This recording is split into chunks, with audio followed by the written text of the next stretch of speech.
Hello friends, good morning. Welcome to my amazing सा प्यारा सा channel Physics Universe. I hope you are all fine at your home and we are enjoying this online lectures. So guys, today's our topic is phasor diagram solution. बहुत ही अच्छा topic है, मतलब कि हम लोग यहाँ पर फेजर डायग्राम से इम्पीडेंस निकालने वाले हैं। जैसे कि मैं एक फेजर डायग्राम ड्रॉ कर रहा हूँ, तो पहले तो उसके कार्टेशियन कोऑर्डिनेट्स ड्रॉ कर लेता हूँ। ठीक है, अब यहाँ पर ये जो फेजर डायग्राम है, यहाँ पर जो वोल्टेज मिल रहा है ये है आर का वोल्टेज, मतलब के रेजिस्टेंस का वोल्टेज। एंड रेजिस्टेंस जो एंगल बना रहा है with the x axis, that is omega T plus five. Okay, अब यहाँ पर दूसरे दो वोल्टेजेस हैं जो कि ऐसे इंक्लाइन है, जैसे कि ये है हमारा वी एल और ये वी सी। अब क्वेश्चन होगा कि वी एल क्यों left hand side, V L right hand side और V C right hand side? Because V L जो कि pi by two V R से, मतलब कि करंट से ज़्यादा है। जब कभी भी हमने उसका डायग्राम ड्रॉ किया था, जब इंडक्टर था हमारे पास, तो इंडक्टर को जब हम कनेक्ट करते हैं तो वहाँ पे voltage is ahead of current with the angle of pi by to. तो इसीलिए वी एल इस साइड है और वी सी, तो V C pi by two जितना लेग्स बिहाइंड द करंट, तो वो पाई बाय टू जितना पीछे है, इसलिए इस डायरेक्शन में मैंने ड्रॉ किया। तो ये एक फेजर डायग्राम ड्रॉ करने की एक टेक्निक है कि pi by two V L आगे था, किससे आगे था? सो करंट से आगे था, तो इसीलिए हमने उसको इस डायरेक्शन में रखा। इस डायरेक्शन में पाई बाय टू आगे है, फिर धीरे धीरे धीरे वो पीछे जाके यहाँ पर वी सी पीछे हो गया। कैसे पीछे हो गया? सो करंट से। करंट कहाँ पे है? तो in the direction of V R, remember that. So current इस डायरेक्शन में, तो करंट से V C pi by two जितना पीछे हो गया, इसलिए इस डायरेक्शन में ड्रॉ किया है। ओके, अब इसका सिंप्लीफाई करके हम लोग यहाँ पर ड्रॉ करें। जैसे कि सिंप्लीफाई मतलब कि इन सबका एम्पलीट्यूड मैं यहाँ पर ड्रॉ करने वाला हूँ। तो सिंपल, वी आर का amplitude it is in that direction as well, that is we call V R M, maximum बोल सकते हैं, क्योंकि amplitude is nothing but maximum value. Okay, फिर वी एल और V C both are in opposite direction. अगर उसका मुझे यहाँ पर एल्जेब्रिक सम करना पड़े, तो एल्जेब्रिक सम में वी सी ज़्यादा है, यहाँ से दिख रहा है वी सी हमने पहले से ही ज़्यादा लिया ही है इंटेंशनली, तो V C minus V L. So यहाँ पर लिख सकते हैं V C M minus V L M. So as a result, अगर वेक्टर को इसकी जो हेड है उससे कनेक्ट करो, इसका जो टेल है, तो वेक्टरनली हमें इसका रिजल्टेंट मिलेगा इन दिस डायरेक्शन। सो हमारा रिजल्टेंट वेक्टर मैंने ड्रॉ किया। Fourth chapter 11th NCERT physics, fourth chapter में हम लोग ये पढ़ चुके हैं। So this is our nothing but V C M minus V L M, and this is our V. V is our resultant voltage.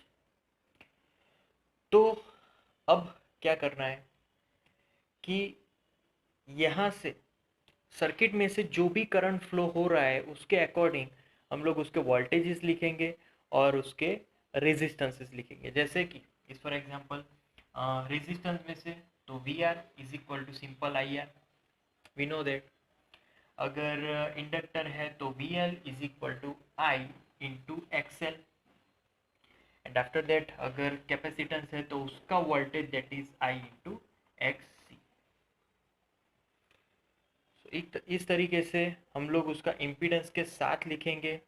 ये तो हो गया इम्पीडेंस का मैग्नीट्यूड, बट प्रॉपर अगर हमें यहाँ पर उसका जो सिंबल है वो लिखना होगा, तो दैट इज जेड। तो यहाँ पर आ जाएगा Z C. Okay okay, now अब ये सब में ये हमने सबकी मैक्सिमम वैल्यू लिखी, तो यहाँ पर आर एम आ जाएगा, यहाँ पर एल एम और यहाँ पर सी एम। ओके, अब resultant v is equal to v, here it is nothing but hypotenuse of this triangle. So simple, उसके अकॉर्डिंग में अगर फॉर्मूला लिखूँ तो v square is equal to v r m square plus VCM minus VLM square. So this is our simple formula. Now putting all the formulas here, so VRM is nothing but I square R square, okay, plus VCM. VCM is IZC minus here IZL, yeah, whole square. Okay, now common term, that is our I square. So I square is equal to R square plus ZC minus ZL square. Okay, so here I square is our now common term, clear? Okay, अब यहाँ पर मैं लिख सकता हूँ I square left hand side, so V square upon I square is equal to R square plus ZC minus ZL whole square.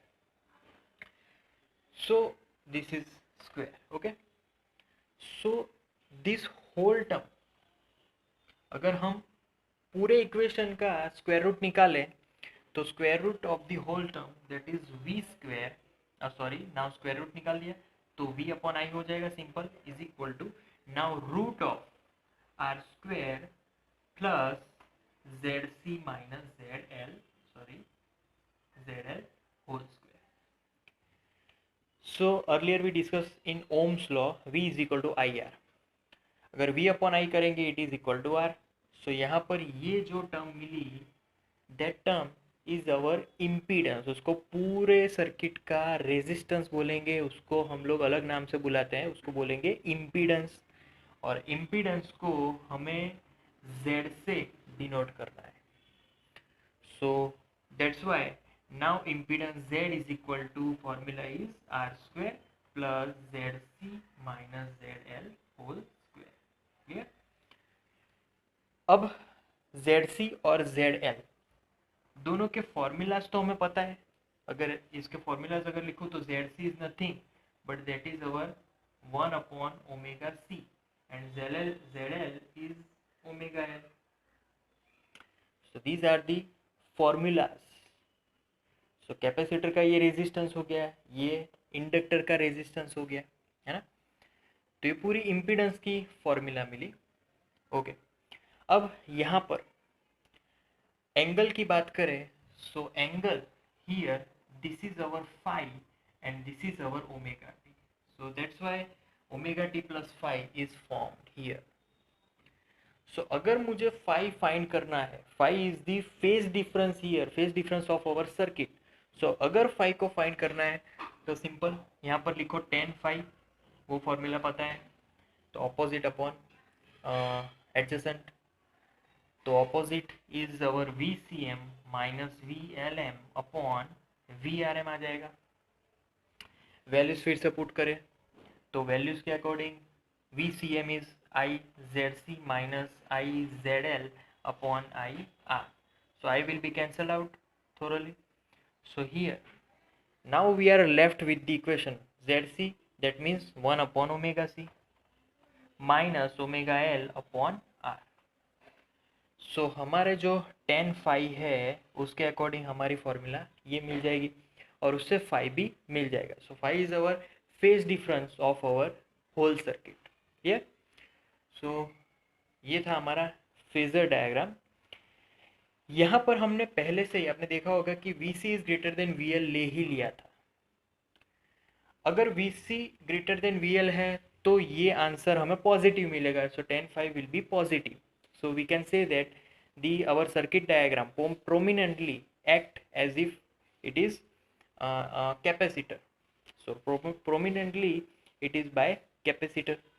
But if our VL is greater than VC, then this will be negative. So if this term is negative, then the circuit is prominently act by the inductor, है ना. तो जो जिसकी value अगर ज़्यादा होगी उसके according वो सर्किट एक्ट करेगा. So that's it for today guys. That's our topic, phasor diagram solution. So thank you so much guys for viewing my video lectures till the end. That means a lot to me. Please like my videos and subscribe my channel.